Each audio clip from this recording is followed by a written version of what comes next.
Audio Jungle.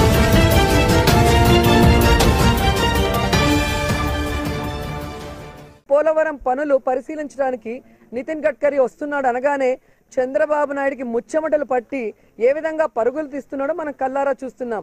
ఇప్పటి వరకు ఏ కేంద్ర మంత్రి వచ్చినా కూడా పట్టించుకొని చంద్రబాబు నాయుడు గడ్కరీ వచ్చే గుందుకి మొన్న 6వ తేదీ కేబినెట్ మీటింగ్ పెట్టి మంత్రులంతా కూడా వెళ్ళకూడదని చెప్పినా కూడా ఈరోజు వెళ్ళాలి అని నిర్ణయం తీసుకున్నాడు. అంటే ఆ పోలవరంలో ఆ టెండర్లు ఎంత అవకతవకలుగా జరిగాయి, దాంట్లో ఎన్ని కమిషన్లు అవినీతి డబ్బును దోచుకున్నాడు అనేది మనకు స్పష్టంగా అర్థమవుతుంది.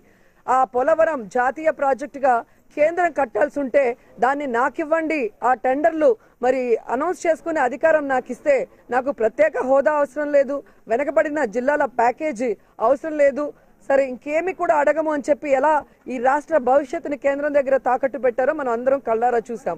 కానీ ఈరోజు కేంద్రం మీద చంద్రబాబు నాయుడు గారు వేస్తున్న నిందలకి వాళ్ళు తమ యొక్క నిజాయితీని నిరూపించుకోవడానికి ఈరోజు పోలవరం పనులు పరిశీలించడానికి వస్తుంటే చంద్రబాబు నాయుడు అవినీతి బయటపడుతుందన్న భయంతో ఈరోజు పరుగులు తీసి మరి ఏ విధంగా ఒక సెటిల్మెంట్ చేసుకోవడానికి ప్రయత్నం చేస్తున్నాడో కళ్ళారా ఈ రాష్ట్ర ప్రజలందరూ కూడా చూస్తున్నారు. చంద్రబాబు నాయుడిని హెచ్చరిస్తున్నాం, ఈ రాష్ట్ర భవిష్యత్తుని తాకట్టు పెట్టే విధంగా మీరు చేసే అవినీతి పనులు ప్రజలు చూస్తూ ఊరుకోరు. మీకు భర్తం పెట్టే రోజులు చాలా దగ్గరలో ఉన్నాయి. ఈరోజు జమిలీ ఎన్నికలకి మరి వైఎస్ఆర్ పార్టీ వచ్చి సపోర్ట్ చేస్తే కేంద్రంలో బీజేపీతో కుమ్మక్కైందని మాట్లాడుతున్నారే, మీకు అసలు మీరు మాట్లాడిన మాటలు గుర్తున్నాయని నేను అడుగుతున్నాను. 2017లో మీరే చెప్పారు మరి ప్రజల ధనాన్ని దుర్వినియోగం చేయకూడదు కాబట్టి 2 రాష్ట్ర కేంద్ర ఎన్నికలు ఒకేసారి జరిపించాలని మాట్లాడిన మీరు ఈరోజు మీకు రాష్ట్రంలో అనుకూలంగా లేదు, మీ పరిపాలన మీద ప్రజలు మరి అసహించుకుంటున్నారన్న భయంతో ఈరోజు హక్కులు కాలరాస్తున్నారని మాట్లాడటం ఎంతవరకు సమంజసం?